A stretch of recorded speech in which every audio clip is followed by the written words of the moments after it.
of the Most High, coming to you with another Fervent Friday. All right. Pray that you all have had a blessed week. In the name of the Lord, Yahweh Bahashem, Hamashiach, Yahweh Shah. All right. Give everybody the opportunity. Come on in. All right.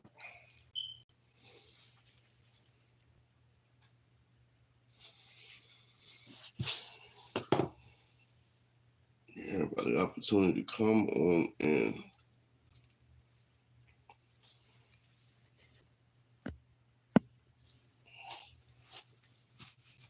I don't know what they did to that YouTube app, but things look a little bit different.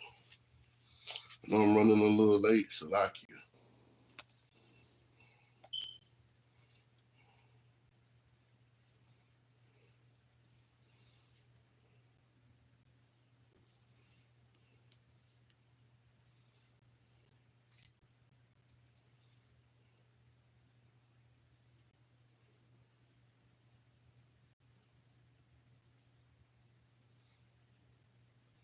Give everybody the opportunity to come on in.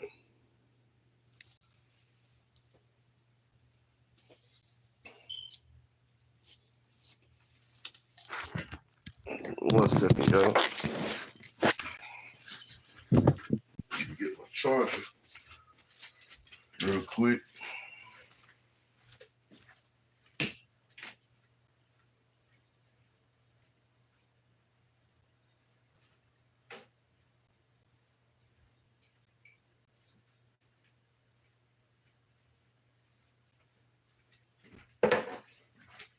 Gotta get my charger real quick.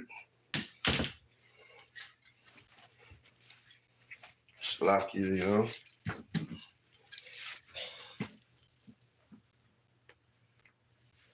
Good to see y'all. Brother Moses. Brother Diab. That's better. Had to get my charger. I know y'all like, what are we looking at the ceiling for?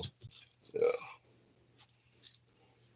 Shalom, Adivah, Yapa, Tazalaya. Man, my beautiful rib. It's been one of those weeks, right? It's been one of those weeks. Happy day of preparation. Yes. Happy day of preparation.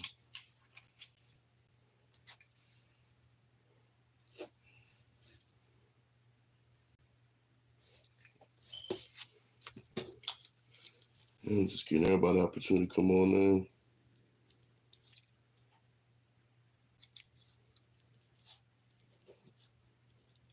And we can go ahead and get rocking.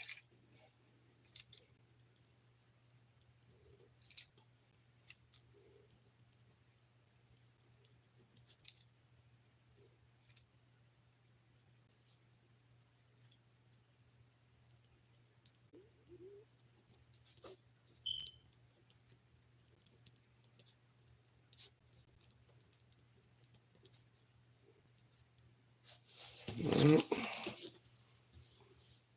So all week, yes, has been a long week, man. All praise to the Most High giving us a long week now. Got to get ready for the wilderness. Right? Those are going to be long weeks. You can't find food or can't find water. This is where we're going to have to stand on that faith, right? This is where we're going to have to stand directly on that faith. You won't have no other choice at that point, right? We won't have no other choice at that point. I might as well start getting in line now. Because, boy, look here. We already know how Esau and them is. They're starting to slowly take things off the shelf in the grocery store. I don't know if y'all noticing that. Oh, it's a rain check. Yeah, it's a rain check, all right. Certain medications are going to start getting rain checked, right? Certain things that you need for your vehicles, for your home, for repairs, right? For building, it's going to be rain checked. Because once those surpluses that they have in regards to this trading situation are done, then that's going to be done, right? Everybody's, it's Memorial Day's coming up. Yeah, it's going to be one to remember.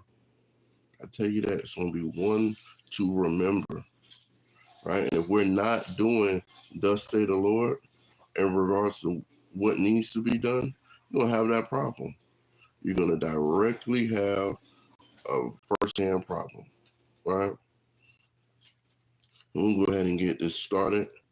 Believe give everybody the opportunity to come on in. Baba Kusha. Hit that like button when you come in. Hit that like button when you come in. Help spread the word of the Most High to the four corners of the earth where we are scattered as a people, right? This week's class, right? Pride of life will always bring contentious spirits. Again, the pride of life will always bring contentious spirits, right? It's something we have to look at. As you see a lot of these apologetics, right? As you see a lot of them popping up left and right, they weren't doing this before, right? Shalom, Cash, right? Yeah, it's a whole thing, right? Black fatigue. They're tired of us, right? It's okay. I have a word for this. Y'all may want to write this down. It's called hyper racism, right? And perpetual prejudice. I'll say it again. Hyper racism, right? And perpetual prejudice. These are the things that Esau are already going to the principal office of the Most High about that, right? Because again, we create things, doing things that we don't need to be. Like they had those girls in the Coco Melon store twerking, making a video, right? And Esau's getting free promotion. His stuff wasn't selling like that before, but now it's like, oh well, I don't want you guys wearing it. Hey, don't let your kids wear it. Don't let your family wear it. You see them wearing it, just mysteriously let it disappear. Don't, hey, I want to go buy this. All right, well, if it's any of these brands that are now coming forward, new brands that are coming forward and saying what they're saying, yeah, let them sink or swim, right? It's a perpetual prejudiceness that they provide through these businesses. It's going to come to a stop.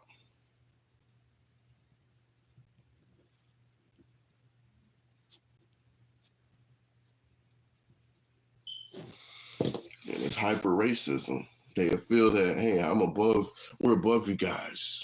We can come back and tell you what we want you to wear and what you can't wear. It's what, when we go into the wilderness, those brands won't exist, right? When Jacob trouble begins, their brands are going to be crashing. This is going to be part of the reason that they're going to be want to hunt our steps, right? Come on. Shalom. King Asher, if I didn't say it the first time, right?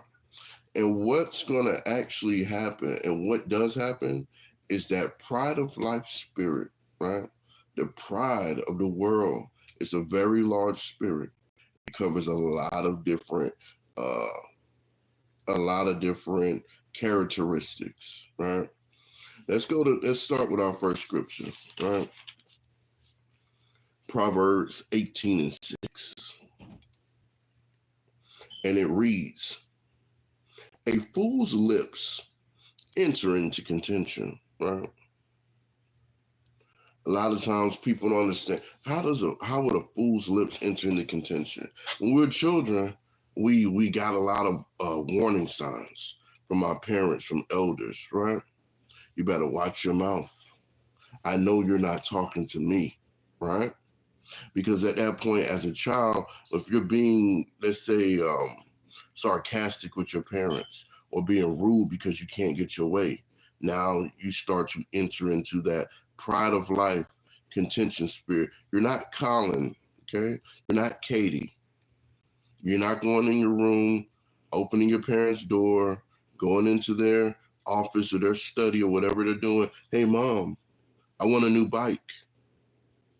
Well, honey, we can't afford. Hey, you can afford it. I want a new bike. My friend's got a new bike, right? As growing up, the first thing you're gonna hear is, who do you think you're talking to? That's if you even got. That's even if you're able to hear those words. And in most cases, you'll be picking yourself up off your pockets, right? Not from England. Not from England. From Jerusalem, right? But it says a fool's lips enter into contention. And a lot of times your mouth can get you in trouble. Just like the saying, you're writing a check that your butt can't cash, right? In case any children are watching it. You're writing a check that your butt can't cash. You're going in there, hey, this is our table. This is what we're doing. Y'all got to move this, that. A lot of that. A lot of the actual pride of life, right? We have to be careful. Somebody, does something on the road. You want to get on the side of them and turn up. Nah, let the Lord turn them up. I did it yesterday. I was driving with my son. We're going to, going somewhere. I'm trying to get over the person.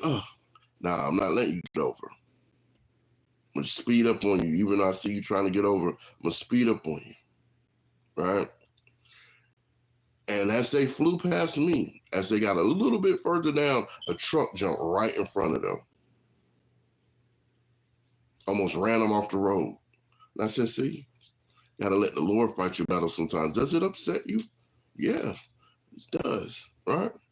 Because a lot of times people aren't utilizing the common sense that the Most High is giving them, right? But again, a fool's lips enter into contention, and his mouth calleth for strokes. We're seeing this on a worldwide scale. A lot of these political leaders are talking out of their face. Oh, we're not this. We're not doing that. We're not going for this policy. We're leaving this group that we were in. We're doing away with these policies. All of these countries are writing checks that they can't cash, right? A lot of the weapons that they're buying are coming from places they don't want to talk about, right? That's my favorite, Exodus 14:14, right? It's coming from that. We have a mascot for the landmass that we reside on that does all types of foolish stuff. Hey, let me show some pictures of some South American farmers that were deleted over there to say that, hey, we got a problem over there. And the president from South Africa was kind of smirking and smiling because the pictures that he was given, right, our mascot was given, weren't the pictures of what he was talking about. It was a picture of people doing a cleanup after some rebels in the village had an issue with some of the people of the village and deleted them. Wasn't what he was talking about. But it's easy to throw it on the screen, and guess what? These countries, these news medias, they're drooling at the mouth to try and embarrass, right? They're drooling at the mouth trying to embarrass something. We're getting more and more Karens and Kenneths stepping up, trying to intervene and tell our people what they cannot do. You can't sell water here. Y'all can't be in the pool. What are you outside doing, right? Shalom, King James and Judah, right? We're getting a lot of these scenarios where their mouths are calling for strokes. Guess what? You don't have to lift a finger. Exodus 14:14 says the Lord is going to fight for you, right? He's going to be able to provide those sore strokes that they're not going to be able to deal with. You know, you got that whipping as a child, that first initial from that belt will hit you so hard, you ain't got no sound coming out. Not the sound out for you. Put you on mute out of nowhere. And then about maybe 30 seconds after that long delay, you got that cry that finally worked its way out, right? That's what the Most High is doing. He's smiting the fields in which the farmers have to grow. He's smiting the consumers, right? The sports team owners, right? All of these people are being exposed for doing all types of unsavory, unrighteous things. Those mouths have been calling for strokes for the longest, and guess what? Now they're getting upset. Now the contention is now being reverted back to the Negroes, the indigenous Latinos, the Native American, right? And they want to call it, I would call it melanated fatigue. It's a bunch of foolishness. And the thing is these things wouldn't exist outside of their talking circles if we didn't get on social media day in, day out talking about it. That's where the problem is. Our people, versus doing something productive, they're trying to actually get to the point where they're monetizing their life. They're thinking that, hey, it's going to be like the Truman Show. Y'all ever seen that, where he couldn't cut the cameras off? They won't be happy until they're not having any sense of privacy.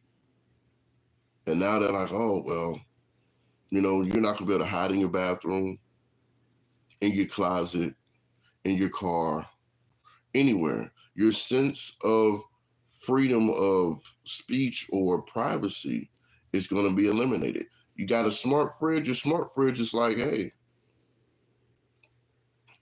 you done left this milk in here 2 weeks. Shalom, shalom, Mother Mariah. Good to see you, sis, right? The technology is catching up to people, and we're running, but we're tripping over our feet at the same time. Yep. That Jim Carrey movie, you're absolutely right. They couldn't turn it off, right? Our mouths as a people, we're calling for strokes in regards to, is nothing wrong with being happy that something isn't basically being brought against you. But when you start to overdo it, right? Now you create a target on yourself. Just like when the things that happened during 2018, right? When those things happened, and we got out there when they said, well, it's not affecting these people groups. So what did? We went straight to social media. We ain't catching it. It's like, oh yeah. And next thing you know, the narrative switched. Now the location of where it was discovered switched. They changed it around. Now you got to go through this. You got to go through that. All right? Shalom like no other kind. All right? Everybody hit that like button as y'all come on in, Baba Kusha. All right? We have to look at it. Are we operating in the pride of life? Because those contentious spirits will be brought out. A lot of our people are walking in contentious spirits. You can't tell them anything about the laws of the Most High. You can't tell them anything about the Most High. They don't want to hear anything, but guess what? Soon as things go left, soon as life gets hard, soon as things get out of control, now it's, oh, can y'all pray for me? Right? The Most High is laughing from his throne. You didn't seek me early, so now you're gonna be down on your knees praying until they bleed. Why wait until that happens? We have to make sure that the pride of this life that we are basically in does not overtake us, because it easily can overtake us, right? I started late, Yeah, I started like a little bit before 12 o'clock Central Time, so that's probably why you didn't get that notification. But they be playing with our notifications too, right? It's all right, because when they working sun up till whenever we feel like it, they're gonna wish they had a notification to take a break. They're not gonna have that, all right?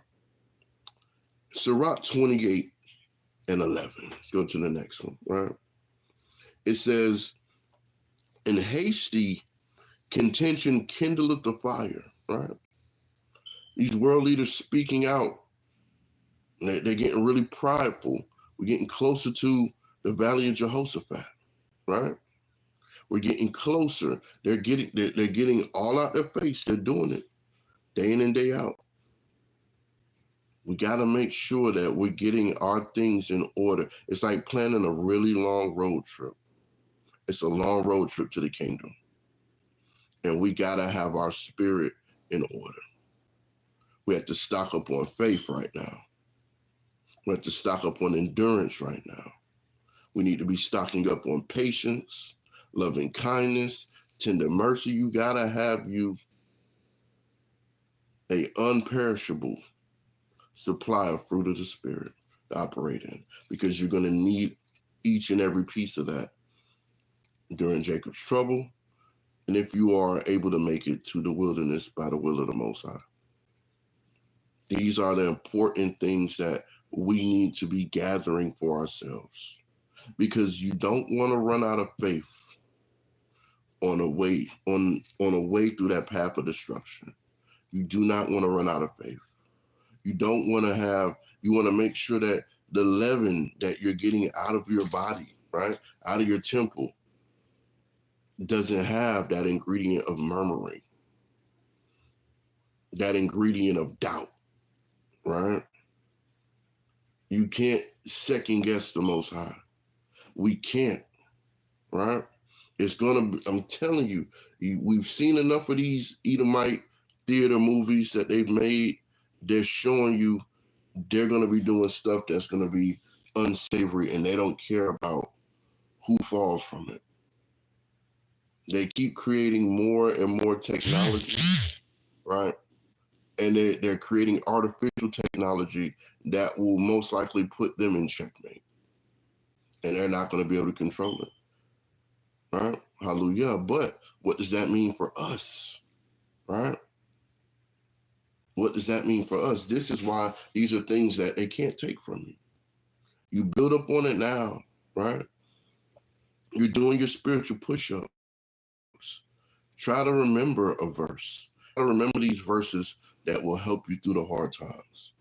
Memorize them. Your 23rd Psalms, right? Your 121st Psalms, 27 Psalms, right? Verses from Sirach. All of these things will be important for a lot of people new as well as old, trying to navigate through these troubling times that are coming. Because trust me, the trade tariffs and all of that stuff is not even the tip of the iceberg. It's going to get to that point where they're ready to push that button. They're positioning troops. They're volleying, right? And if we're not looking at it, and we're at arms with one another, right? This scripture explains it. Sirach 28 and 11 from the top. A hasty contention kindles fire. We don't deal with other camps. We have no association with any other Israelite groups, right? That contention right there is going to create problems and has created problems. And that spirit of the pride of life needs to be put to the side. Is everyone going to get along? No, right? But when you create division, what are you going to tell Yahushua when you're visited by him?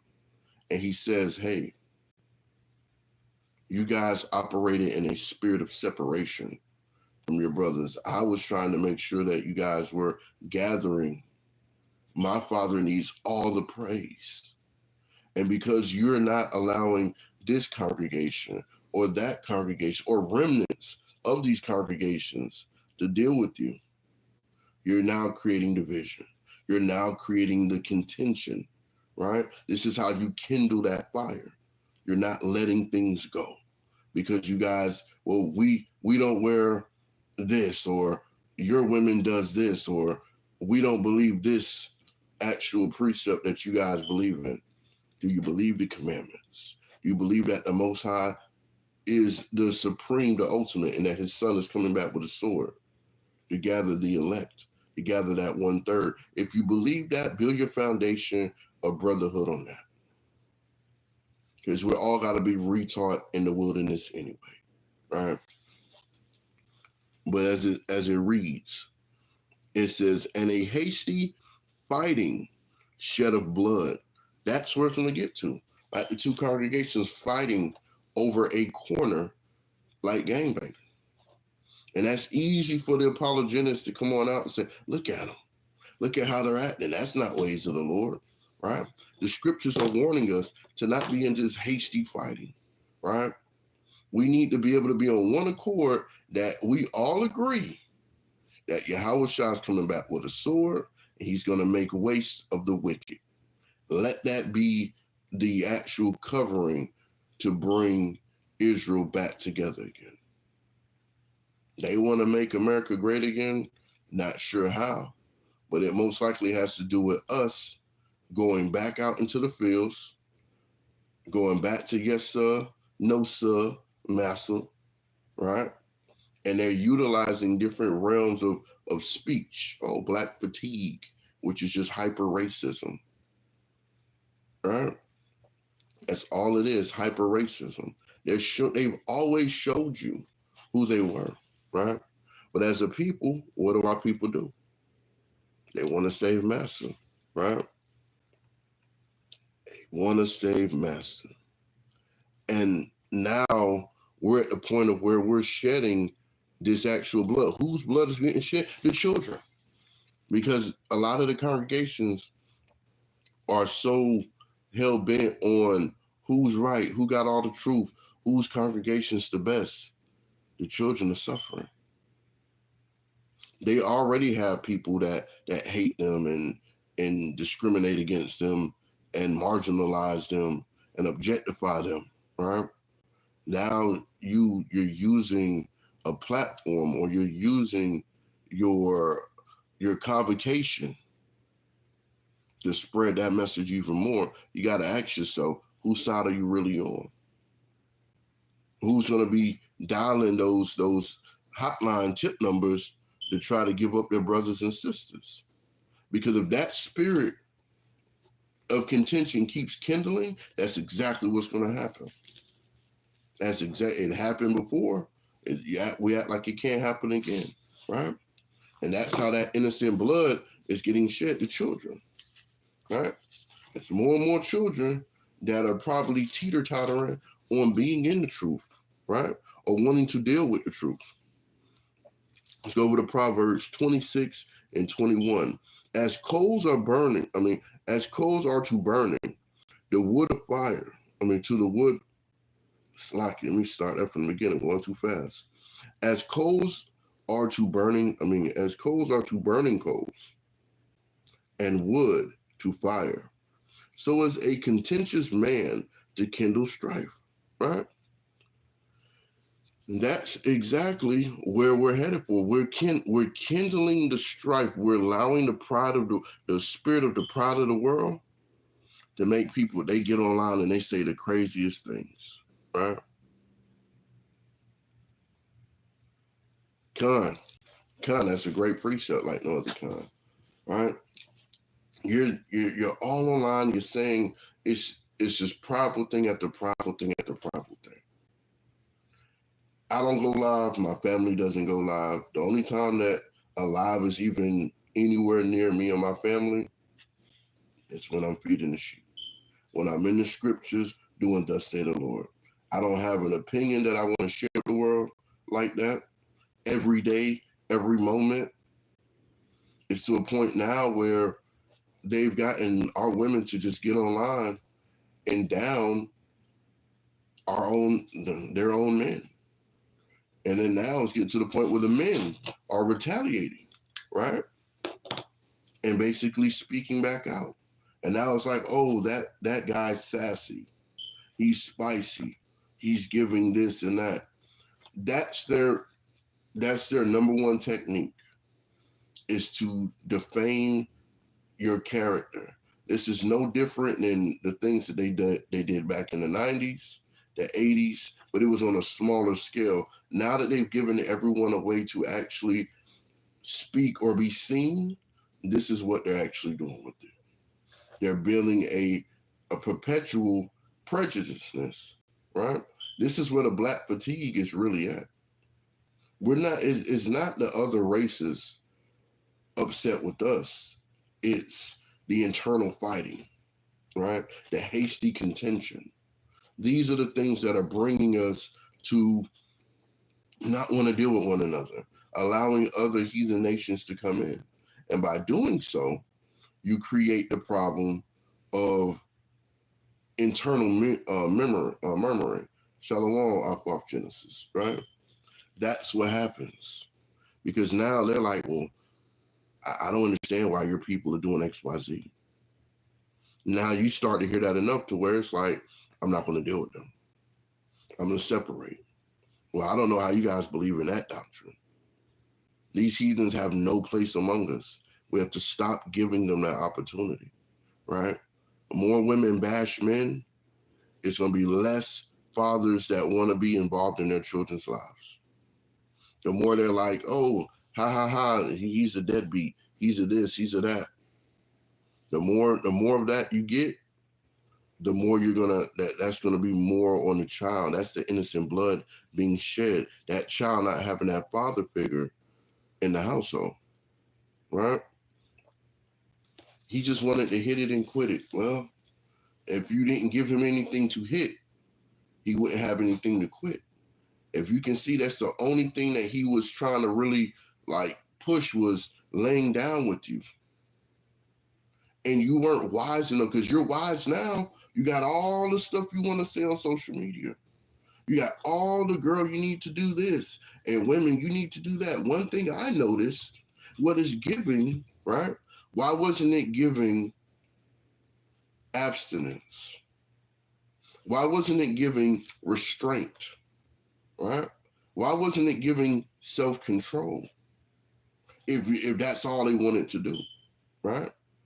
I understand some people, get lonely. Some men get lonely. They make bad decisions. Some women get lonely. They make bad decisions. But the thing is once you make that first bad decision, you're supposed to grow from that and realize, hey, I'm not going down that again. If you know that if you drive down a particular street, it's nothing but glass and nails on the ground. You just got your tires fixed. You can make a left to go down the street with the nails, or you can make a right to go down the street that doesn't have that. Yeah, it may add 5 minutes to your trip, right? A lot of people pick that glass and nail street again, thinking that they can avoid that and run into the same problems. Then they wonder why they get the same results over and over and over, right? These are the coals that are burning, right? And the wood to the fire. It's the contentious man that kindles strife. A contentious woman that kindles strife. You're always creating sometimes people just need to know how to shut their mouth. If you always have to operate in I'm going to check their temperature, I'm going to do this and do that with your brothers and sisters, then maybe you need to sit back and ask yourself, maybe I'm causing a problem. Because it's going to create strife over and over. If your family say they don't want to hear about the truth, fine, no problem. That's more studying you can do for yourself, right? That's closer you can get to the Most High, right? When Lot's wife turned around and was turned to a pillar of salt, he didn't say, oh, and just turn around and get turned to a pillar of salt as well. He didn't do that. He didn't do that. That's what we need to start realizing. So sometimes you really have to focus on yourself. Seek your own salvation with fear and trembling. Don't let the pride of life suck you in, because it will do that, right? It will do that. Don't be a contentious man or woman. There's no reason to do so, right? There's no reason to do so. Let's go on over to Sirach 27 and 15, right? And it reads, it says, the strife of the, because the last one said it kindles the strife, right? So let's see what happens once that strife is kindled. Sirach chapter 27, verse 15. The strife of the proud is bloodshedding, and their revilings are grievous to the ear, right? This is the cause and effect of that, right? The strife of the proud is bloodshedding. When you think about it, oh, I wish they would. You get out the light, they got the road rage. They getting out, they fighting. Somebody pulls out a gun, pop, pop, pulls off, speeds off, gets away. Nobody got the tag. It's that judgment right there. That's how it works. That's exactly how it works. All you see is videos of sisters fighting, brothers fighting, all of them jumping on one girl, all of them jumping on one guy. Nobody's breaking it up. These are the seeds of Jacob's trouble. These are the seeds. Our enemy's sitting back like, I'm getting bored. I ain't got nothing else to do. Because they're doing it to themselves, right? We're using it. There's a lot of internal confederacy. And our people aren't able to grow and move forward, or especially they're never going to understand the Most High if that's the spirit they keep evolving in, right? It's up to us to teach one another and to basically deal with one another as we would want Christ to deal with us when he returns with that sword. That mercy and that grace, because you're going to want that. You're going to definitely want that, because when he sliced somebody down next to you, you got blood all over you, you wipe your eyes out just to see him slicing somebody else, got blood in your eyes again, you wiping off, now he looking at you. You're going to hope and pray that you had that grace and mercy, and he don't see the pride of the world on you. Because guess what? You're not going to even see the slice. You're not. You're not going to feel the sting or nothing. You're just going to realize that you're on the ground and your body hasn't even hit the floor yet. They done sliced you in half, right? The revelings of the grievous. That's what they're doing. When they get on the phone, right? I'm a single mom, right? Everything's so hard. These are the choices that a lot of people make. The same way you can choose to get online and let everybody know that you're struggling because you made a bad decision, right? It's the same way you could have avoided that bad decision. The scripture tells us to prove a friend. When you try to bring these scriptures to people, what do? They pull back the shoulders, they stop up the ears. They don't want to hear none of that. Now you're pregnant and alone, right? Or now she's giving you an STD that you can't get rid of, guys, right? You had the opportunity to avoid that, right? You had the opportunity to avoid that, but you didn't. You went full-fledged, I'm going to do what I want to do. Lord said, okay, I'm gonna let it happen how it's going to happen. You going to do what you want to do? I'm going to let it happen how it's going to happen. Don't call me. It's like Jody told his mom and baby boy, don't call me when he start putting his hands on you. The Lord's like, don't call me when these spirits start jumping on you. Don't call on me because I've given you instruction. I've given you a way to deal with it. You're refusing to listen, so now you got to deal with it. And guess what? That's where it's grievous to the ear. When you're telling them, hey, you just met her. Y'all moving too fast, bro. Hey, just don't label her, because the scripture say, hey, man, look, bro, you worried about the wrong thing. All right, that warning right there could have been the last warning, and she could have had full-blown whatever. You already know, because these algorithms, you got to be mindful. Have it full-blown. She got the full-blown ninja. Now you're at the doctor flabbergasted. She's not answering the phone anymore. You come to find out that wasn't even a real phone number. It was one of those apps. You don't have no way to oh man, she gave me this. What you gonna do? You're gonna go to social media. Most people won't, but most people do. And I've seen the women get on social media. Oh, this guy, what's his name? Oh, he gave me a nickname. He gave you a nickname and gave you something that you can't get rid of. Who's at fault? It's too late to cry to the screen when the Lord reached out his hand to you. When he gave you, when you kept seeing Israelite videos in your algorithm over and over and over, now you just flip. Why is this on my, I don't want to see this anymore. The Lord was reaching out to you at that point.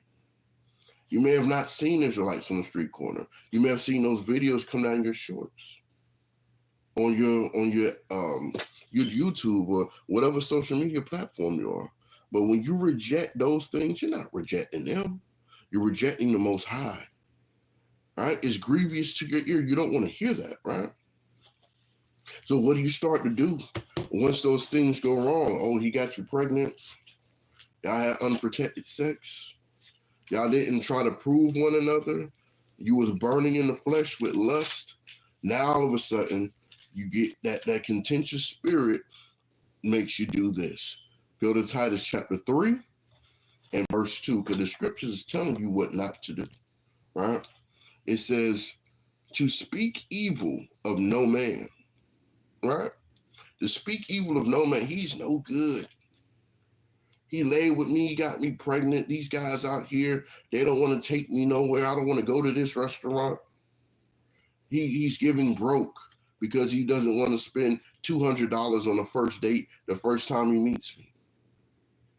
I don't need to bring anything to the table, right? Of course he's going to be broke if he runs into 5 women of that same expectation within a month. That's $1,000, right? That's $1,000. And then when they're calling you, but they spent the $200 on the dinner, they're assuming that you're interested. Now you're trying to avoid them and dodge them, right? Now you want to get online and do what? To speak evil of no man. That's what you don't want to do. But a lot of our women, a lot of our men, especially a lot of our youth, are getting online, and this is the status quo for them. To get online and talk evil of their brothers and sisters, to talk evil of their parents, to talk evil of their family members. And they try to make it so entertaining, so funny. Oh yeah, hey guys, I had to go out for my family. Let me tell you what happened. Hey, I had to put my child's father out of the house, right? Because I just didn't like the way he was doing XYZ and he wasn't listening. And then now you're by yourself. Now the Most High brings let's keep going, right? Be no brawl, and to be no brawlers. Now the Most High, you done spoke evil, right? You done got them out the way. Now the Most High's brought a brawling spirit against you. They want to fight. Their contention level is completely high. You can barely say anything, and now it's an argument, right? This is what happens when you're not seeking the Most High early. This is always going to be your ending result. This is why I told us, don't be a brawler. You see him out with y'all done. You told the world you got him off. He was sleeping on the couch. No, he wasn't. Y'all was in the bed together. He didn't want to leave. You wanted him out so you could deal with another guy who promised you something and you didn't get it. So now because you didn't get it, going straight to social media, and now you're trying to expose men. Because he got what he wanted and you didn't get what you wanted. You offered up your body and he promised you all types of money and this, that, the other. He used exactly what you used. And now you realize that I made a mistake.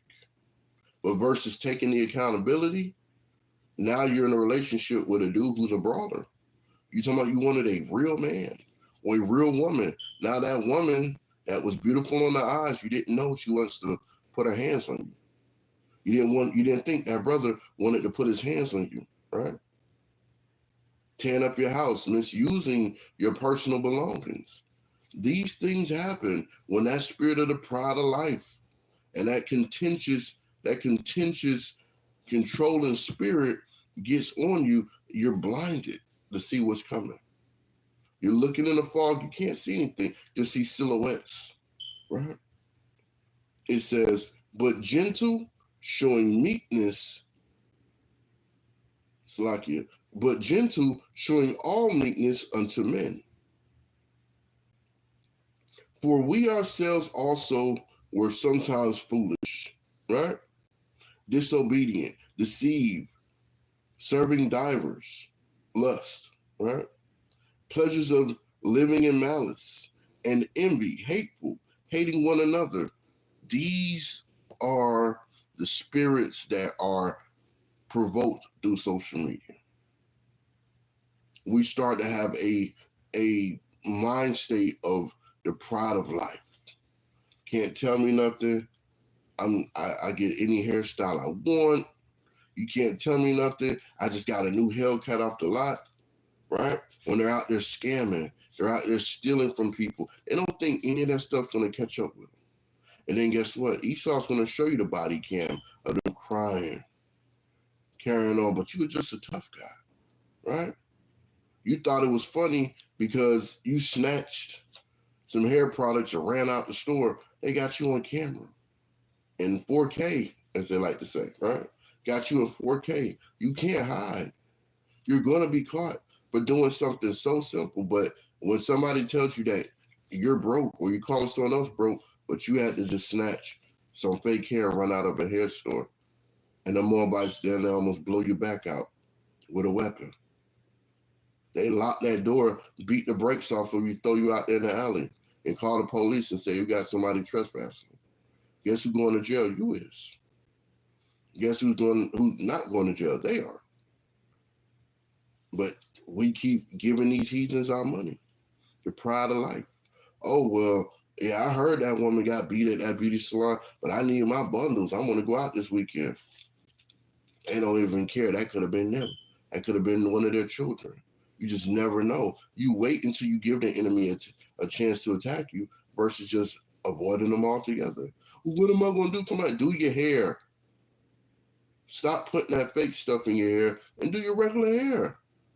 Because when them boats stop coming in with that fake hair on it from China and all these countries that are slowly showing the contention to where we are now, you could have no choice. You could have those lashes. You're going to be looking like a toddler. You're going to be having the toddler eyes, right? You'll think someone, they're going to be think you got a filter on. No. That's exactly how you look, like a big baby, right? Your matureness is gone because you don't have your silhouette, right? To actually get over. Go over to Ephesians 4, right? Because we got to look at what we need to do, right? What we need to do to get out of these mind states that we're stuck in.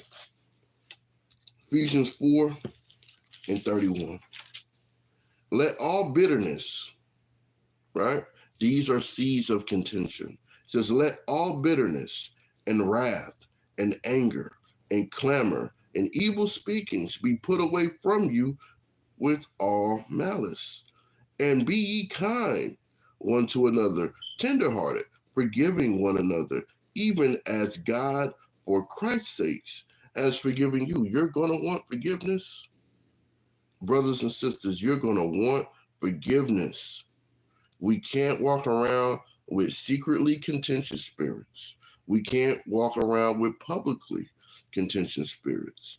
If you're looking at, let me tell you, and all of this type of stuff, this gossip and things on, man, look, a lot of these podcasts, a lot of these influencers, a lot of these people that get on and just all day they're talking about this or that. Things they have no idea about, they're just giving their opinion on.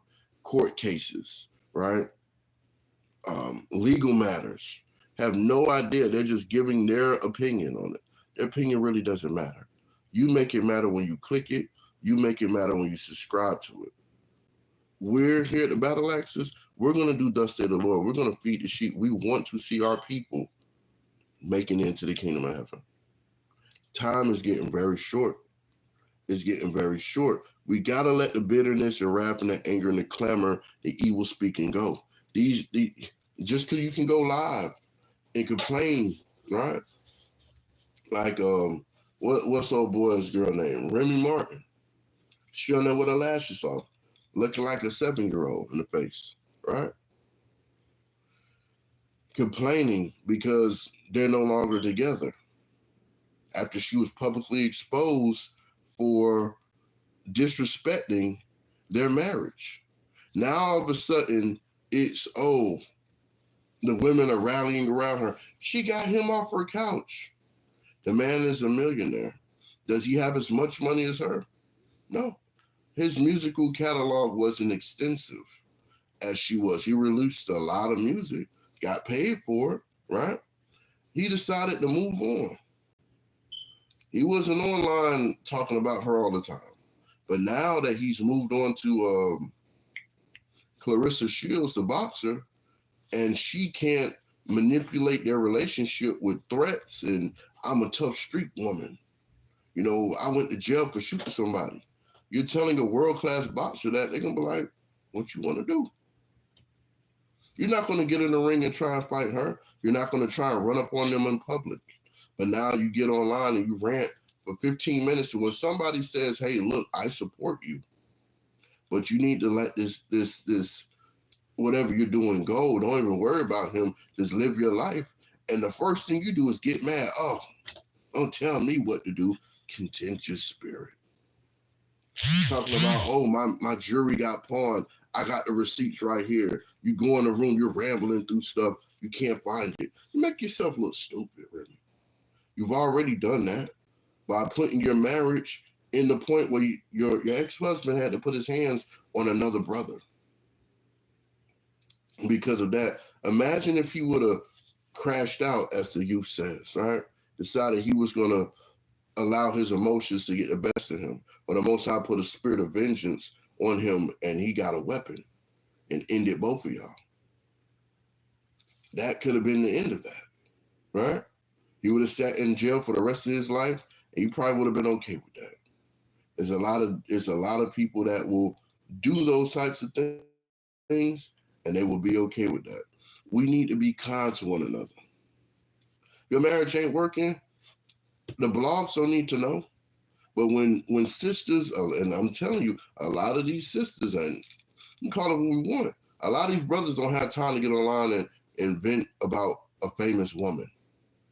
They don't have time because they're too busy trying to create another merger for their brand, trying to reinvent themselves, trying to get closer to another business investment.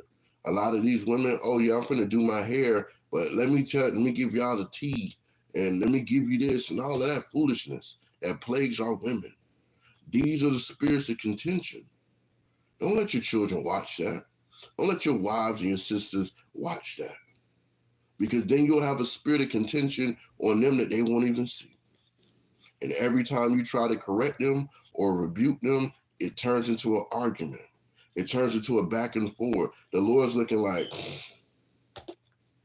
I told you they was going to come from your own home. I gave you that, the scripture. They're going to be confederate against you. They're going to be enemies against, they hated me. They're going to hate you, right? That's what you're going to have to deal with, right? We need to get off of these social medias, right? Teach your children how to read, sisters. Teach your women how to grow, brothers. That's what needs to be done. Go to 1 Samuel 2, right? 2 and 3. The book is 1 Samuel chapter 2, verse 3. Talk no more exceedingly proudly. Let not arrogancy come out of your mouth. For the Lord is a God of knowledge, and by him actions are weighed. Your actions are going to get weighed. They're going to get weighed. Judgment Day is going to be a lot of weighing going on. Going to be a lot of gnashing of teeth and wailing as well. Because if you don't get yourself in order now, and you allow that spirit of the pride of life to come, you're going to die in sin. There's no way to go around that. You're going to die in sin. Because the Most High is the God of knowledge. And by him, your actions are weighed, right? Because what happens is, once that contentious spirit starts to grow more and more, and it goes unchecked, this is what happens. Proverbs 16:2. All the ways of man are clean in his own eyes, right? But the Lord weigheth the spirits, like we just read in 1 Samuel 2:3, right? The Lord is a God of knowledge, and by him actions are weighed. But when we look at Proverbs 16:2, it exposes that contentious spirit. And it shows, it says, all the ways of man are clean in his own eyes. A lot of people that are operating in that contentious mind state, they can't see their folly. They can't see it. Well, if you keep robbing banks, you're going to end up in prison. Now you want somebody to come put their hand on the glass. Now you want them to come bring the children that you didn't think about, right? As you're out here thugging it on the street, trying to get about that bag. Or you out here scamming. You're out here doing all of these things unpleasing to the Lord. Now all of a sudden, it's a problem. I pray that brothers and sisters listening to this class don't allow this to go over their head and say it's not me, right? At the end of the day, everyone has dirt in their house. Nobody's walking perfect. We attempt to walk perfect by keeping the commandments, but at the end of the day, you got to weigh your own life out, right? You can't just say all my ways are clean, are they? Because David told the Most High, hey, examine my soul. Show me if I'm doing wrong. How often do people pray that? If at all, right? It says, but the Lord weigheth the spirit. He's gonna weigh your spirit. Go to Sirach 32:17. Because you gotta be careful how you operate. Because the Lord, when he sends his son back, it ain't gonna be no discussion, ain't gonna be no negotiation. The book of Sirach, chapter 32:17. A sinful man will not be reproved, right? He's not gonna want to hear it. He's not gonna want to be told he has to take the rebuke, or she has to take the rebuke. They don't want to hear that, right? It says a sinful man will not be reproved, but findeth an excuse according to his will, right? That's exactly what he's gonna do. He's gonna find that excuse according to his will, right? And let's look at what happens right after he does that. Psalms 36:2. When he finds that way according to his will, right? He finds that excuse. That's the whole called clean, perfect one. Exactly. And it's easy to see a dirt infection in a house that's been said that it's clean, right? It's easy to see that. It's easy to see dirt on a clean garment, right? But see, the thing is when a simple man won't be reproved, but he finds that excuse that's going to please him, right? According to his will. When we go over to Psalms 36:2, it tells you what's going to happen, right? Matter of fact, yeah, no. I'm gonna start at 2. The book of Psalms, chapter 36, verse 2. For he flattereth himself in his own eyes, right? That's exactly what he's doing. All the ways of a man are clean. All the ways of a woman are clean, right? A sinful man or woman will not be reproved. You try to tell these people, hey, you shouldn't have a female pastor. Hey, you shouldn't be smoking. Hey, sis, you need to cover your body up. Hey, bro, you're getting too drunk all the time. Hey, look, they're going to find an excuse. But what about you? They hit you with the what about you? That's the Uno reverse card when it comes to taking accountability. But what about you? Anytime you're in an argument with a contentious spirit, that's the same card they're going to play. But what about you? I try to do this and that with you, and you da. Versus taking a rebuke and growing from that, they don't want to take the rebuke. It's like a child. They're going to go in the room, pout, throw themselves down on the bed. As an adult, you don't want to operate in that spirit, man. Most High can't do nothing with that. You can't, right? You don't want to flatter yourself in your own eyes, right? It says, until his iniquity be found hateful, right? Until his iniquity be found hateful. Who's going to find it hateful, right? Who's going to find that iniquity hateful? Go over to Deuteronomy 29 and 19. Let's find out. Let's see who's going to do it, right? Con. Now, what about you? That's one of the crown jewels of a contention spirit. A crown of contention will always have that. What about you? What about them? Not looking at yourself. They don't want to self-examine. This is how they find that excuse according to their own will. They're not going to take that rebuke, right? The book of Deuteronomy chapter 29, verse 19. And it come to pass when he heareth the words of this curse, that he bless himself in his heart, saying, I shall have peace, though I walk in the imagination of my heart to add drunkenness to thirst, right? Let's look at it.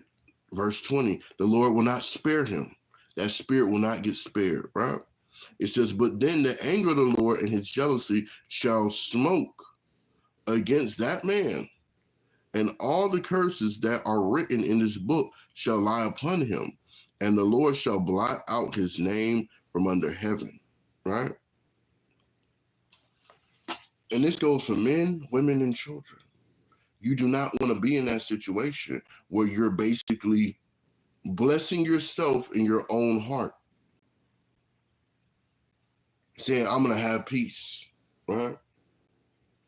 Because what happens is that spirit, you get contention against the Most High, right? Shalom, Aqua, Barbie. Good to see you, sis. I'm just a soldier, just a humble servant. Good to see you, though. Good to see you. Go over to Sirach 5, right? Because it's talking about them blessing themselves in their heart, saying, I shall have peace, though I walk in the imagination of my heart. Let's look at how that plays out. Sirach 5 and 4, and it reads, say not, I have sinned, and what harm has happened unto me? For the Lord is long-suffering, and he will in no wise let thee go. You're not going to make it out of there. You can't, just because you didn't get that judgment right then and there, you can't be like, oh, well, I guess I ain't do nothing wrong, right?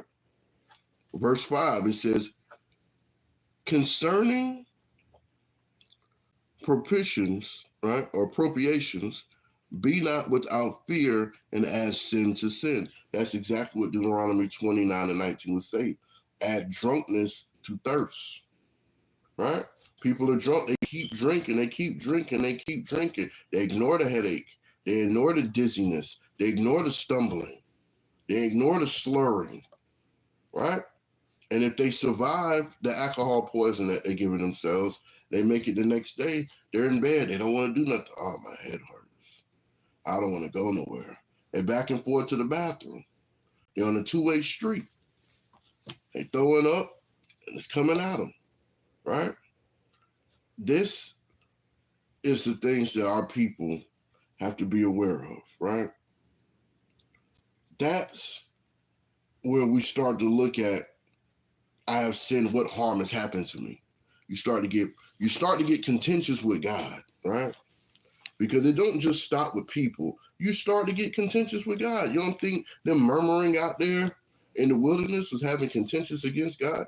Oh, did you bring us out here for us to die in the wilderness? Can God prepare a table before us for us to have something to eat? That's being contentious, doing that. asking those foolish questions, right?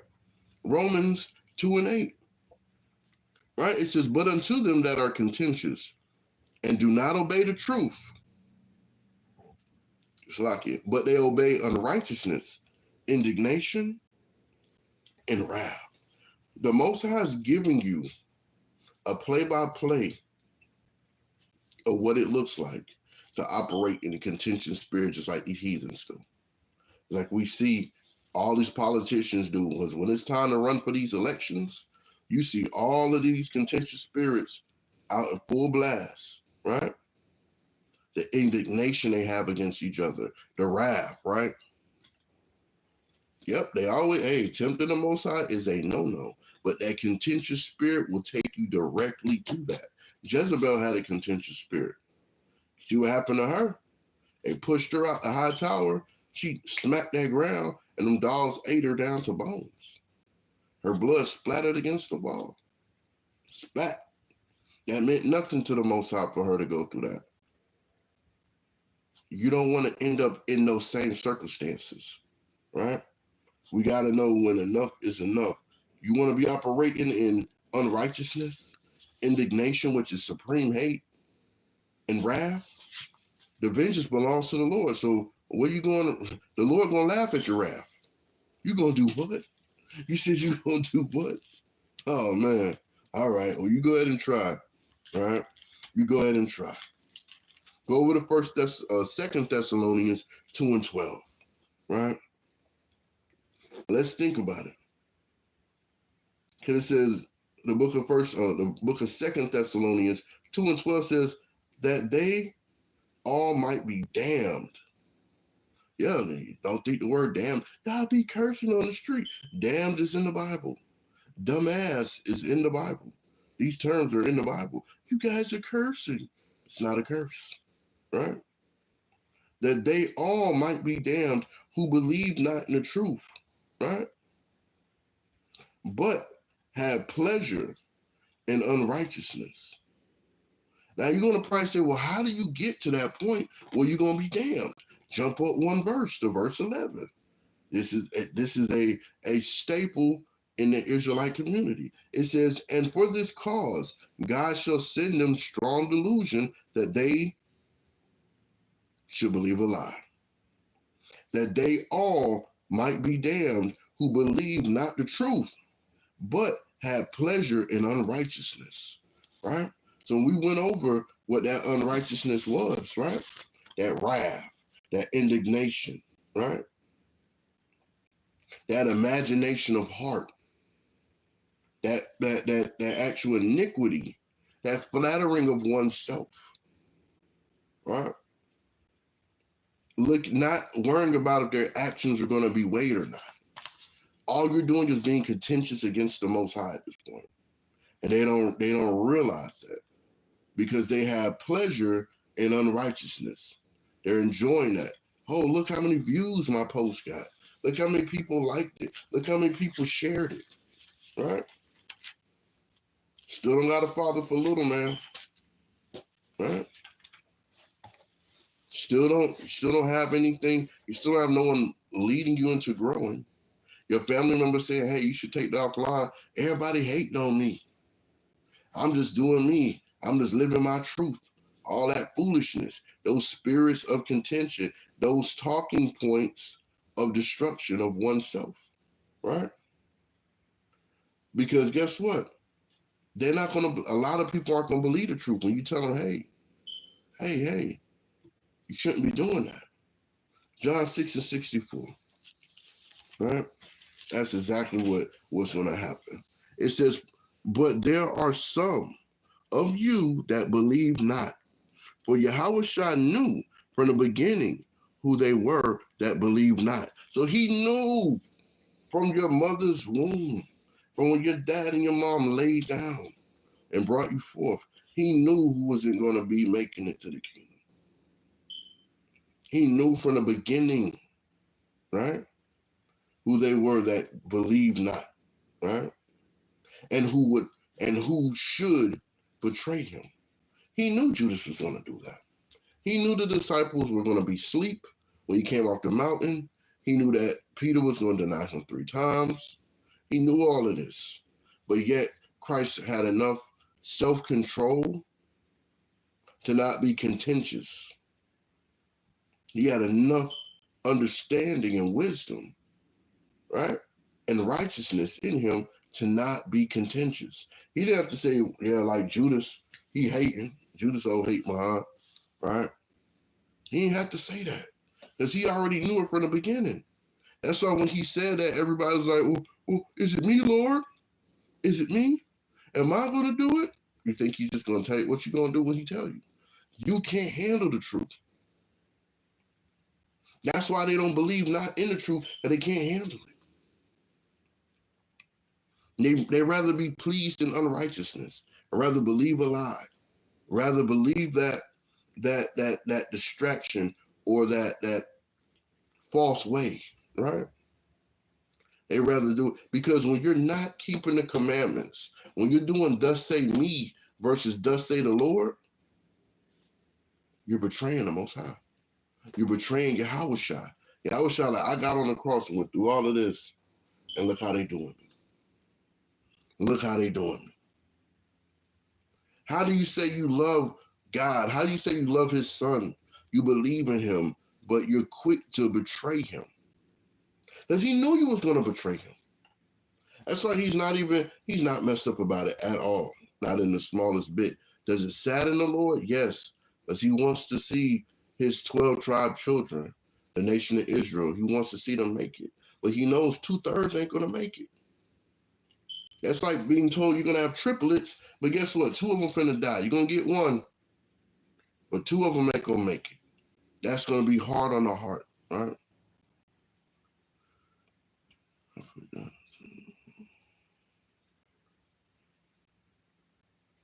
I was going to give him a card saying, if narcissist was a person, you're in. Yeah, nah. That's the spirit of contention right there. Giving them a card saying,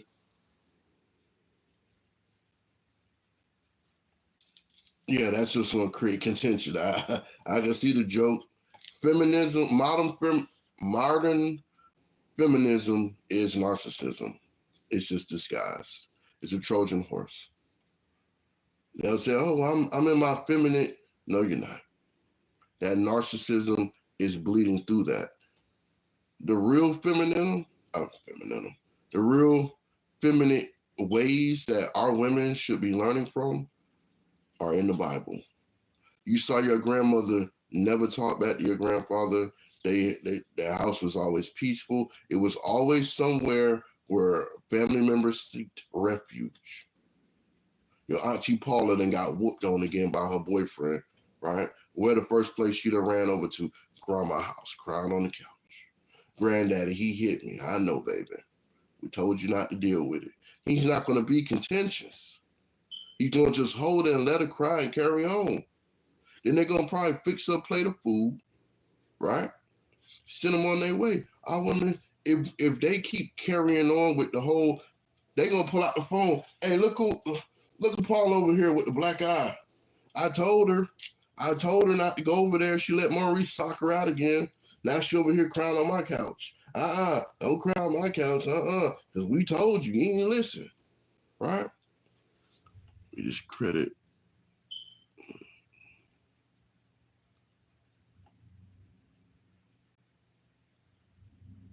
Well, the Europeans are descendants of Esau. Right? They write books about this. They know exactly what to do. Right? Mother's Day is a pagan worship because the Most High says, look, every day belongs to him, right? So Father's Day, so you only can tell your daddy you love him on one day, right? This is what you do with the Father's Day. You take Father's Day as the day of you're going to serve the Lord 100%, right? Serve the Most High. Do a day of fasting, reading the Bible, right? Showing the Most High how much you love him. But we're not going to do that. Most people resent, they put Mother's Day before Father's Day. But without a father, you can't even become a mother without the seed. But again, this is something else that's going to create tension, because what it should be is never what it seems, right? You tell them you love them all the time. Exactly.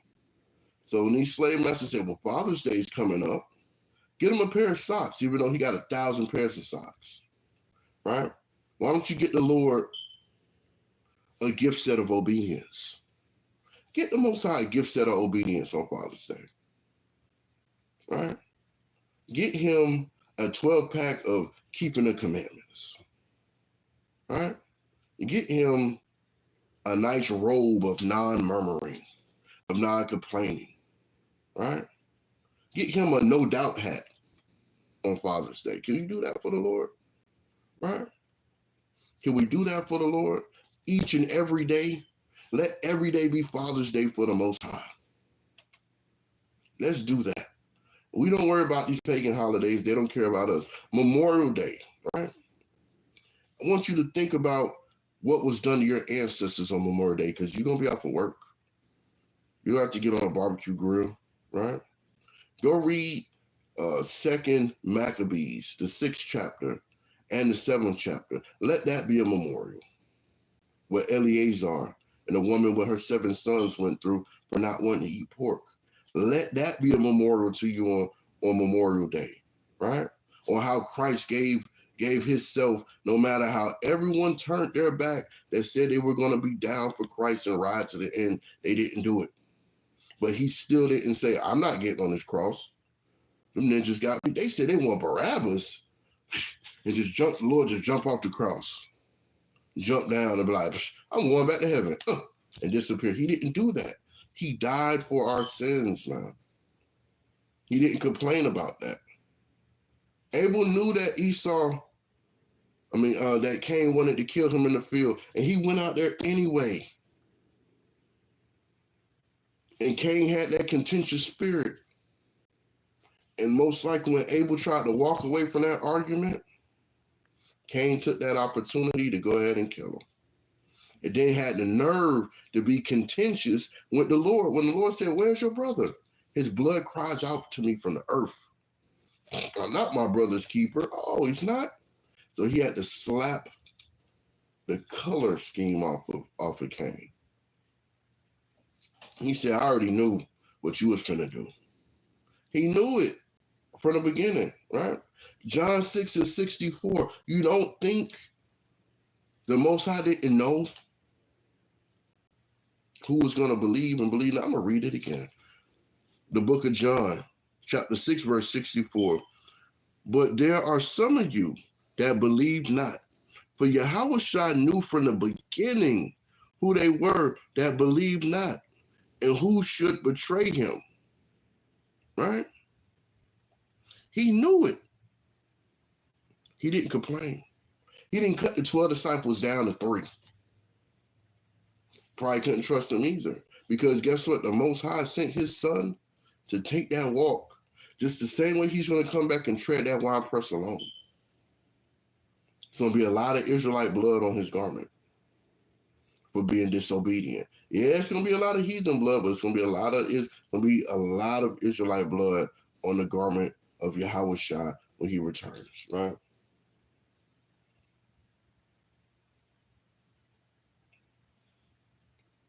Well, look at it like this, right?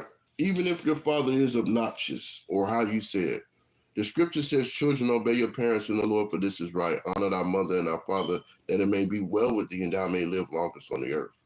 Do you pray for him being obnoxious to you? Do you pray for a better relationship between you and your parents, or you and your family members? Or do you just let him operate in that spirit of obnoxiousness, and now it creates a spirit of contention in you to where you're like, dang, I got to say this, or I got to deal with him like that? Because the thing is would you do that in front of Yahushua? Would you operate in this manner in front of Yahweh if you could see him? We wouldn't. None of us would, right? So let's practice on saying, hey, you know what? I can't help the way that you are, but what I can do is pray for the way that you are, and maybe the Most High will remove that spirit and bring him into understanding. There's a lot more people walking out of the world and coming into the truth with their family members who have told them for 5 years, 6 years, over and over, thus say the Lord, and they didn't want to hear it. And the Most High decided, I'm going to answer the prayer now. Guess what? Are you going to let your light shine at that point to help bring them? Right? Hey, let me tell you something. I had a controlling mom and grandma and aunt and things of that nature. I'm no longer in Florida. I'm in Texas. I had to move away from that controlling spirit.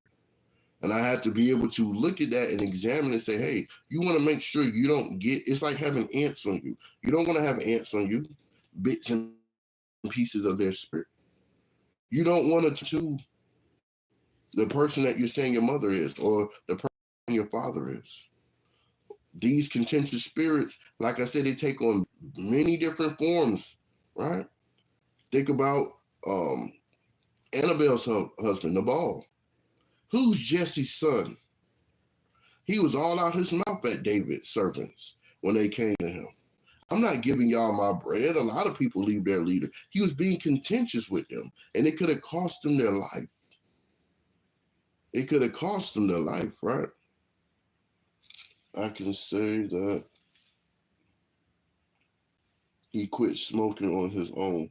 So the most I can take that spirit of smoking from him, because I struggled with that.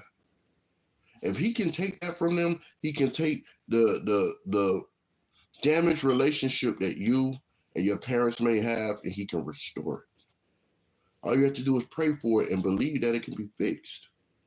And if it's in his will, it'll be done. But if it's not, utilize, learn from the mistakes and examples of what brought you into existence and say, hey, I'm going to grow from that.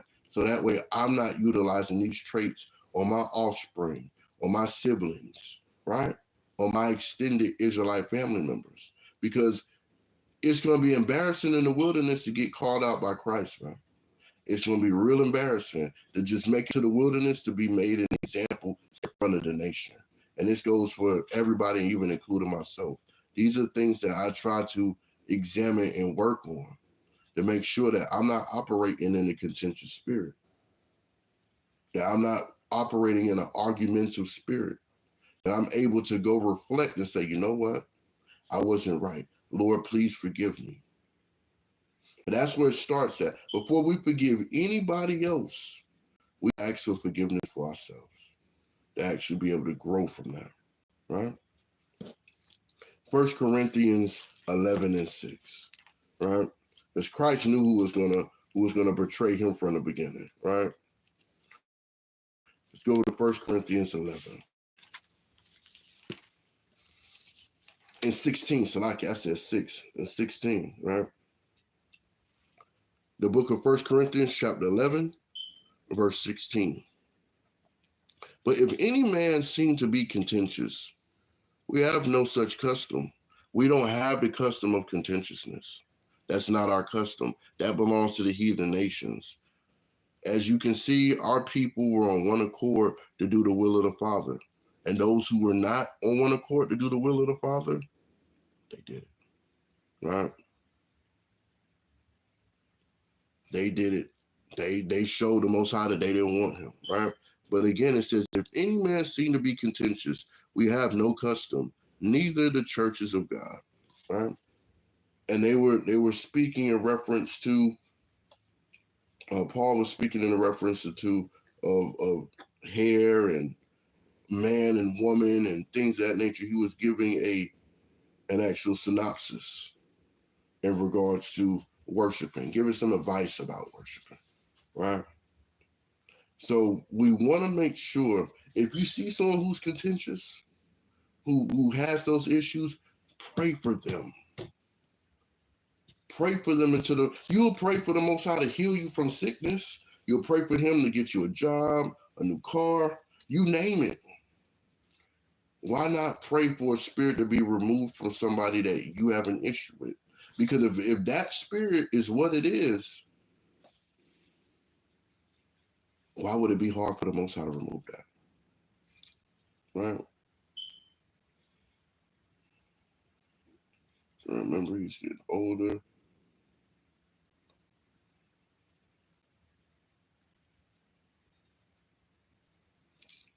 Well, if you know that he's going to leave that truck door open, guess what? The Most High have you there to go ahead and close it. Be that angel for your father, man. Because as the scripture tells us, as our parents get older, this is when you need to have more patience with them. This is when you need to be having more mercy. Because guess what? You're going to be in that same boat, Most High willing. When you're older and somebody's going to have patience with you. You thinking that you cutting on the TV, you went in there and cut on the oven and your house is like a fire. Your family member comes by to check on you. Why is it so hot in here? Whatever was in the oven done burnt to a crisp. Smoke all in the house. You're completely oblivious. You sitting out there on the porch, smoke all in your house. Right? We got to be careful. Exactly. It's how you got to come back to Christ anyway, is being like a child. Children the world is a playground at times. You're going to fall and bust your head, or you're going to play accordingly to the rules that the Lord gave you. Are the monkey bars going to be hard some days? Yeah, it's going to be hot. Some days they're going to be cold. Some days they're going to be just right. We got to look at these things, right? We have to look at these things, because if we're not doing so, this is what happens. Proverbs 13. When we're not examining the things that can go wrong. Proverbs 13, let's see. Proverbs 13 and 10. It says, only by pride cometh contention. So it's telling you where it's coming from, right there. So when we try to say, hey, look, I ain't got no pride on me. Again, it says, only by pride comes contention, but with the will of eyes is wisdom. Right?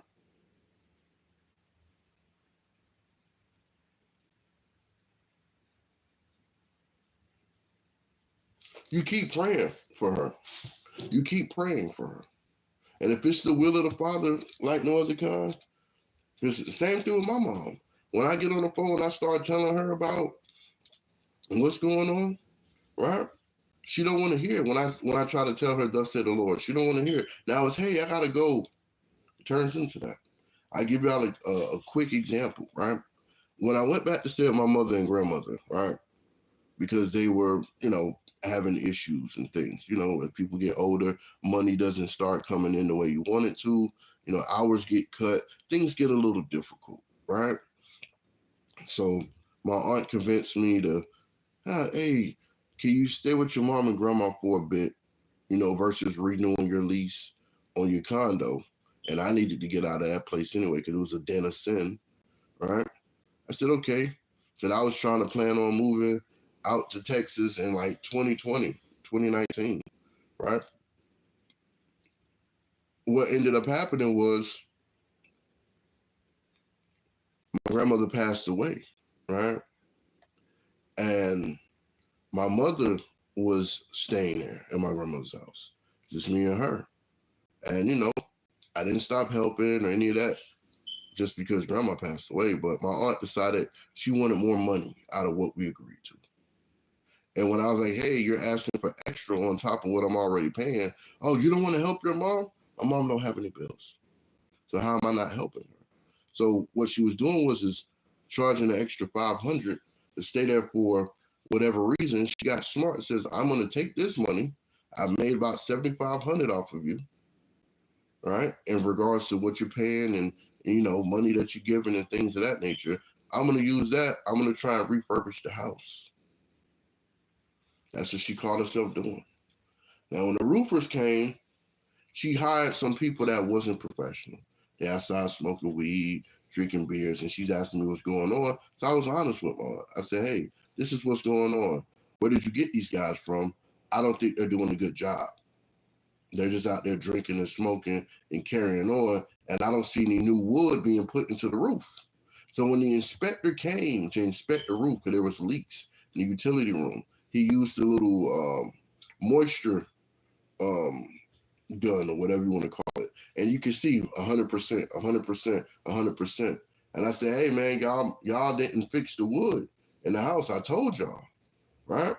He tried to argue with me. Oh, I'm a roofer. I've been doing this for 30 years. You can't tell me this, that, whatever. Tried to get real aggressive. And then I said, look, man, I'm not the one to get aggressive with. I don't know what my aunt told you about me, but I'm not that person, right? Because I'm trying to be patient. I'm still learning those things. That's why I had to move out to Texas, right? Because it still felt, no matter me stop smoking and trying to get close to the Lord, the temptations of the world was still trying to pull you back in, right? I go to my aunt and I tell her, I said, look, this man came here. It's still showing 100% moisture in the roof. They're not doing what they're saying that they're doing, man.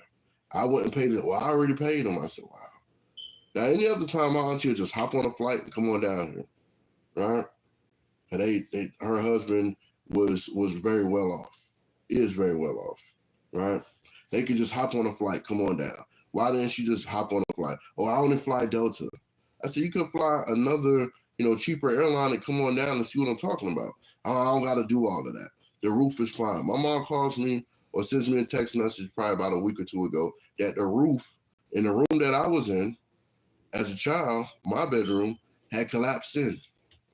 Thank God she wasn't hurt. They couldn't find out they didn't put any new wood in the roof. So that whole roof situation that they paid for, that you got X amount of years on it, and it's a new roof put on the house, all of that was a mirage. And I told my mom, I said, Mom, when I tried to tell you this, you took my aunt's side. You didn't want to listen, right? Now you're seeing that what I'm telling you was true. She just tried to hurry me off the phone. I said, well, Mom, I love you, right? And what else am I going to say? All I can do is just pray that the Most High, if he wants her, then he picks her. If not, what can I do about that? Now, I know they probably say, well, dang, but that's your mother. What did Christ say? Who's my mother? Who's my brother? Who's my sister?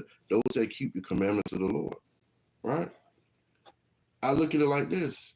If I wouldn't have been in the mind state for the Lord to wake me up to light my candle on the day that I was told that I was an Israelite and I rejected the truth, where would I be right now? Could have been dead, right? Dead in the world, walking charcoal, 1,001 problems, strung out on drugs or something. Who knows, right? But the Most High decided to treat me like that sheep that was in the ditch and pull me out the ditch, right? And clean me off. Give me the food of life. Give me wisdom. Help get me back on the right path.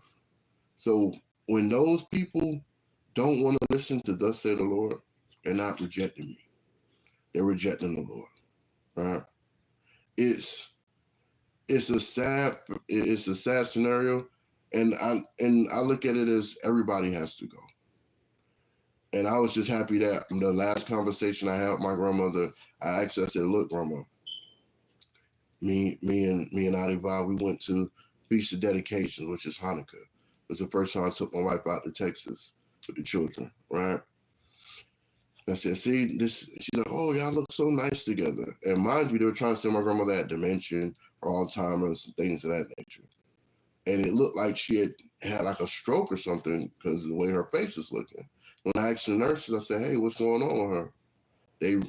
She may have had a stroke. I said, so y'all don't know if she had it or not? This is my issue sometimes with the medical field. They don't know. They're just guessing in most cases, right? A lot of them are just guessing. They don't know. We're going to see what happens. We're going to wait and see. We're going to run some tests, right? But the main conversation was with me. Our last conversation we had was me reading her the Bible, right? From my Bible app, as well as, and I didn't want to go see her that day because it was Christmas. But my wife was like, nah, you need to go see her because you just never know. You just never know. If they moved her from the nursing home, put her in a nursing home to a hospital, then you may just want to go see her just in case. So I took heed to that. And I went, right? And one of the last things I said to her was, Grandma, do you repent of all of your sins? By thought, word, and deed. Right? I said, because I want you to get into heaven. And I knew it was coming to that time to where she was going to be no longer in the physical realm. And she says, I repent. I repent of all my sins, thought, word, or deed. And I said, well, all praises. That's all we could do at that point. You know? They play dumb. Well, I'm going to tell you something. They're not playing dumb like no other. They don't know. They're just like a pastor.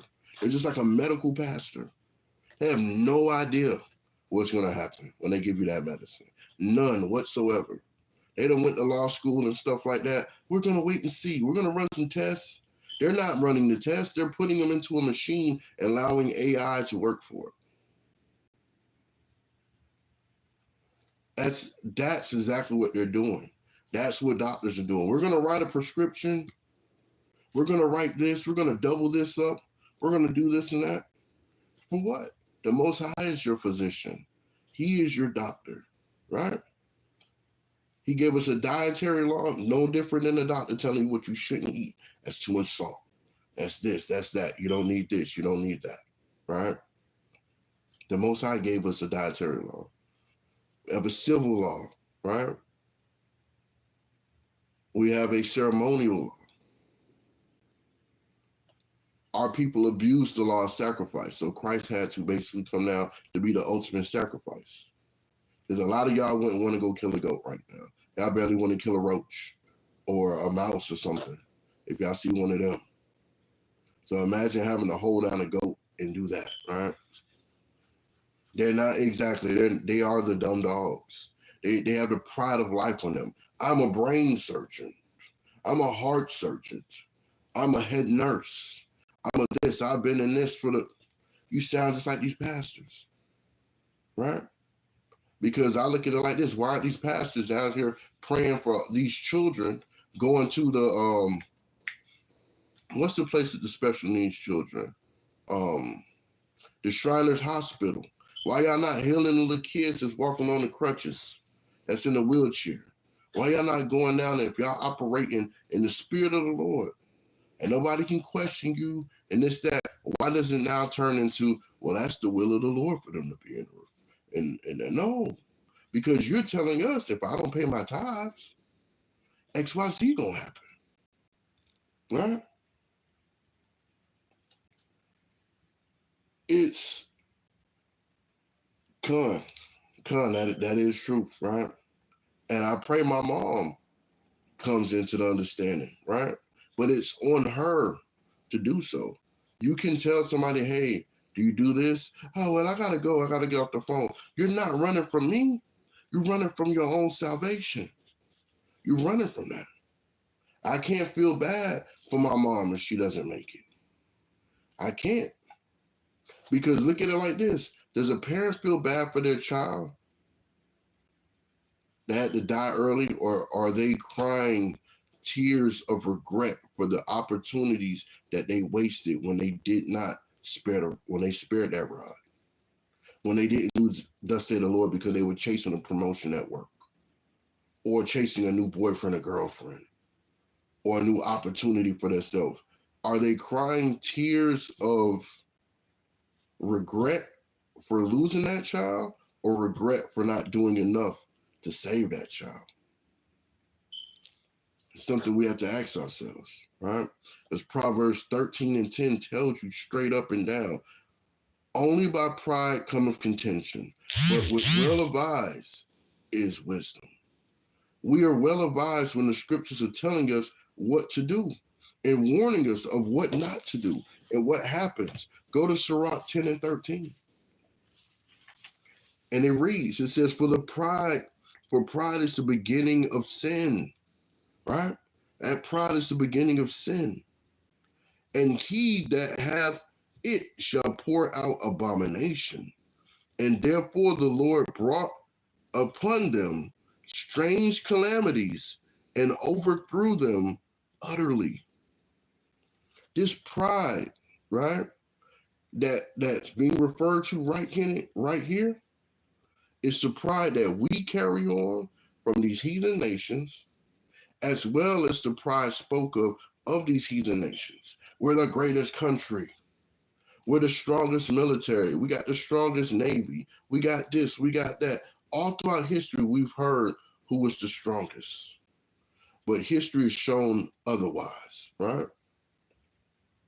But guess what? He's going to bring upon them those strange calamities, right? And overthrow them utterly. Go to Haggai. Yeah, go to Haggai. I know you probably like Haggai. Yep. Haggai is right before Zechariah. He was in the Persian Mede captivity, right? Haggai 2:22. And it read, I will overthrow the throne of kingdoms, and I will destroy the strength of the kingdoms of the heathen, and I will overthrow the chariots and those that ride in them, and the horses and their riders shall come down, every one by the sword of his brother, right? Because we just read in Sirach 10:13, for the pride is beginning of sin, and he that has it shall pour out abomination. And right after that, the therefore, right? It says, and therefore the Lord brought upon them strange calamities and overthrew them utterly. We're speaking about it right there. He says he's going to overthrow these kingdoms of the heathens. So we have to make sure that we have already prepared ourselves for that. Because you can think that Edomites or Hamites or Moabites or Ishmaelites are going to be kind and stuff of that nature to you, but they're there to bring destruction upon you, right? They're there to bring destruction upon you. Think about the movie Sinners, right? When they were there at the door at the end, and the Moabite was so emotionally distraught because her husband, right, who she kept bothering to go get the car, I'm ready to leave, right? She didn't think about her daughter when they was going to get that money. When they was doing them signs, when she was smoking the cigarettes and dancing and all of that good stuff to the music and getting drunk, she didn't think about her family. But as soon as that Edomite says, we're going to go back, and he talked to her in Chinese or Mandarin or whatever language you want to call it, right? When he spoke to her in that and said, I'm going to go get your daughter, the daughter already dead. It's already dead. It's no different than the situation with Simon. We just had the dead Simon, right? They captured Jonathan. Guess what? They told Simon, hey, send us 2 of the children and some money for ransom. And he was like, man, like kind of on the fence about doing so. He didn't want the people to be upset. Guess what? They did it anyway. And what did the heathen do? Kept them, and they didn't get back nobody. So he lost money, 2 children, plus the person that's already kidnapped. What are we doing? Because what she told the vampires was they couldn't come in without being told they can come in. They were at bay. They were stuck outside. They had to be told that they could, you know what I'm saying, to come in at that point. So they were able to, if they could have just stayed there in the sunlight, it would have been held at bay. What did she do? Out of being emotional. An emotional heathen is a very dangerous heathen. She said, y'all come on in. Because she was ready at that point to put everybody else's life at risk because of the emotions of her and her husband. Those sinners had to die, right?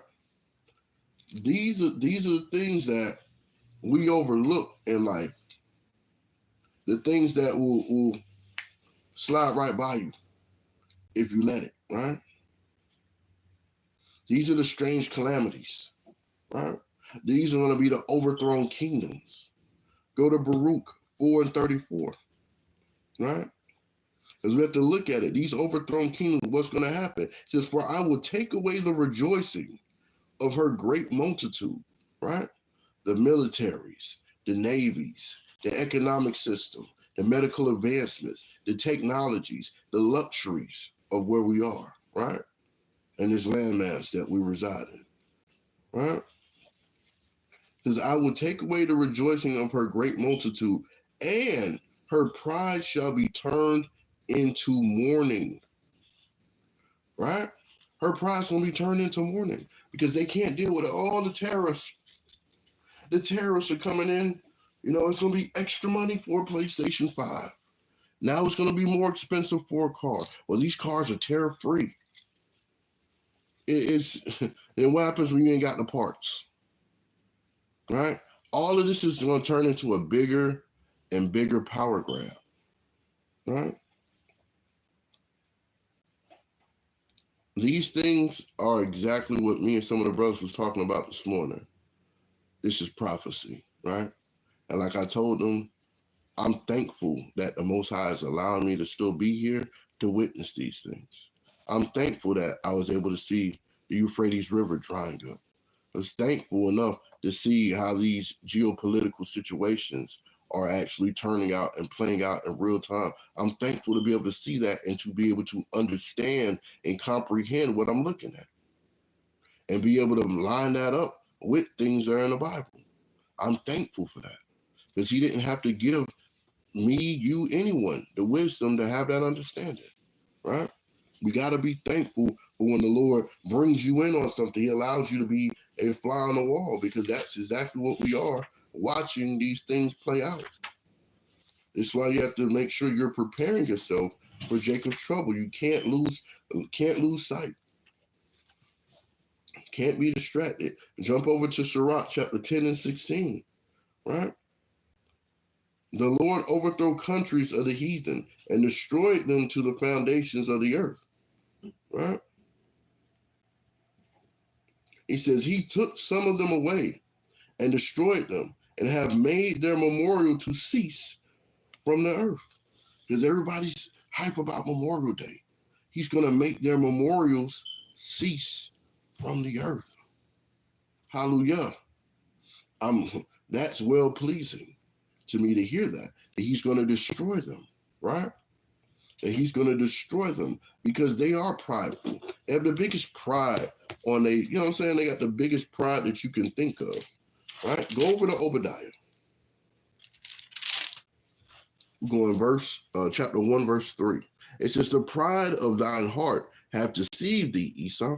They don't say Esau, but we know that's Esau because this is the destruction of Edom, right? The only non-melanated heathen on the planet. It says, the pride of thy heart have deceived thee, thou that dwellest in the clefts of the rock, whose habitation is high, that saith in his heart, who shall bring me down to the ground? Now, if that's not contentious, if that's not the perfect epitome of the contentious spirit looking at Esau, I don't know what else is, right? Because he has a perpetual prejudice against the indigenous Latinos, the Native Americans, the so-called Negroes. He has that. And he does not mind displaying it. He does not mind displaying hyper racism. He doesn't, right? But he's saying in his heart, who shall bring me down to the ground? Who's going to destroy me? And when he's thinking that he's on the same level as the Most High, right? But guess what? Let me get this precept in class on this note, and then I'm going to get a law. Ezekiel 36 and 5. Right? It says, therefore, thus say the Lord God, surely in the fire of my jealousy have I spoken against the residue of the heathens and against all Idumea, which I have appointed my land into their possession, with the joy of all their heart, with the spiteful mind, to cast it out for a prey. Right? He's going to cast what they have out for prey. There's no more boats coming in. What y'all going to do? What weave you going to wear? Right? They'll probably say, well, you ain't going to be able to get this and that. Got enough. Now you got to focus on, okay, you enjoyed it, right? You enjoyed it. Most High is giving you a lot of gifts. He's giving you a lot of things that maybe you didn't need. Clothes, shoes, accessories, appliances for your house, furniture. It's giving you a lot of things that really won't matter when Jacob's trouble comes. Yeah, you're able to be pleased. No different than a baby getting a rattle or pacifier, something, right? But now it's time to look past those things you were given and actually look at it as, how am I going to repay the Lord for this? How are you going to pray to the Lord? Because he has a high expectation for you, just like I did in my class last week, the expectations of the Most High. We have to look past the things that the Lord has granted us to enjoy in life, right? That's what Job had to do. When he was being afflicted by the Lord, he didn't care about any of that stuff he had at that point. The Most High gave him double. Our double is that penny, right? That we're working for. Our double is walking into the gate saying, my good and faithful servant, well accepted. Those are the things that we're working for, right? Those are the things that we're working for. These heathens, no matter who's in power in these countries, that's going to have to go into the battle of Jehoshaphat, right? No matter if it's a woman, no matter if it's a man, no matter if it's a child, right? If they're talking about it in the news, it's because they want you to be concerned about it, so you're not focused on getting your salvation right. Yeah, you can hear it. There's going to be wars and rumors of wars. There's going to be all types of proxy things, but now a lot of wars aren't fought with bullets. It's fought with checkbooks. It's fought with technology. It's fought with shade hand double crossings and things of that nature, right? But again, all Idunia, the residue of the heathen, right? These so-called Caucasus Mountain recipients, they will be destroyed, right? Do not allow that spirit of the pride of life to get on you. Do not allow the spirit of contention to blind the opportunity for glory and getting into the kingdom. Because if you let that happen, it's for naught, right? There's no reason to do that. Here at the Battle Axes, we say keep the law, statutes, and commandments. We want to thank each and every brother, sister that do provide monetary alms, spiritual alms of prayer and fasting, right? We're thankful for all that are provided. It is being put to a valiant use to continue to build the nation, right? I'm going to go ahead and get us the law, and we will go with, let's see here.